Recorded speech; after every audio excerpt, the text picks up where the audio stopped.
మీరు ఎప్పుడైనా తిరుమల కొండ మీదికి శ్రీవారి మెట్టు నడక ద్వారా వెళ్ళారా? సో అందరూ రెగ్యులర్ గా అలిపిరి నుంచి వెళ్తారు. ఈసారి కొత్తగా ట్రై చేద్దామని మేము శ్రీవారి మెట్టు నడక మార్గాన్ని ఎంచుకున్నాము. సో ఇది వచ్చేసి ఒక 2.1 కిలోమీటర్స్ ఉంటుంది. ఆల్మోస్ట్ 2388 మెట్లు ఉంటాయి.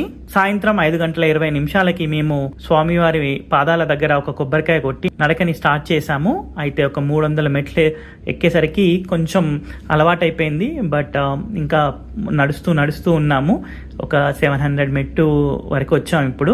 అండ్ ఇంకా ఒక 1688 మెట్లు ఉన్నాయి. సో అలా నడుస్తూ వెళ్తూ ఉన్నాం. సో అప్పటికి ఒక ప్లేస్ వచ్చింది. అక్కడ కొంచెం ఏంటంటే ఓపెన్ ఏరియా లాగా ఉంది. దానివల్ల ఏంటంటే గాలి మంచిగా ఆడింది. ఎందుకంటే కంప్లీట్ మెట్లు మాత్రమే ఉన్నాయి ఇక్కడ. సో అలా కష్టపడుతూ 1500 మెట్ల వరకు వచ్చాము. అలాగే నడుచుకుంటూ ఇంకొంచెం అయితే అయిపోతుంది కదా అనుకొని సో 1:20 మేము తిరుమల చేరుకున్నాము. సో ఇది ఫైనల్ మెట్టు ఇలా ఉంటుంది.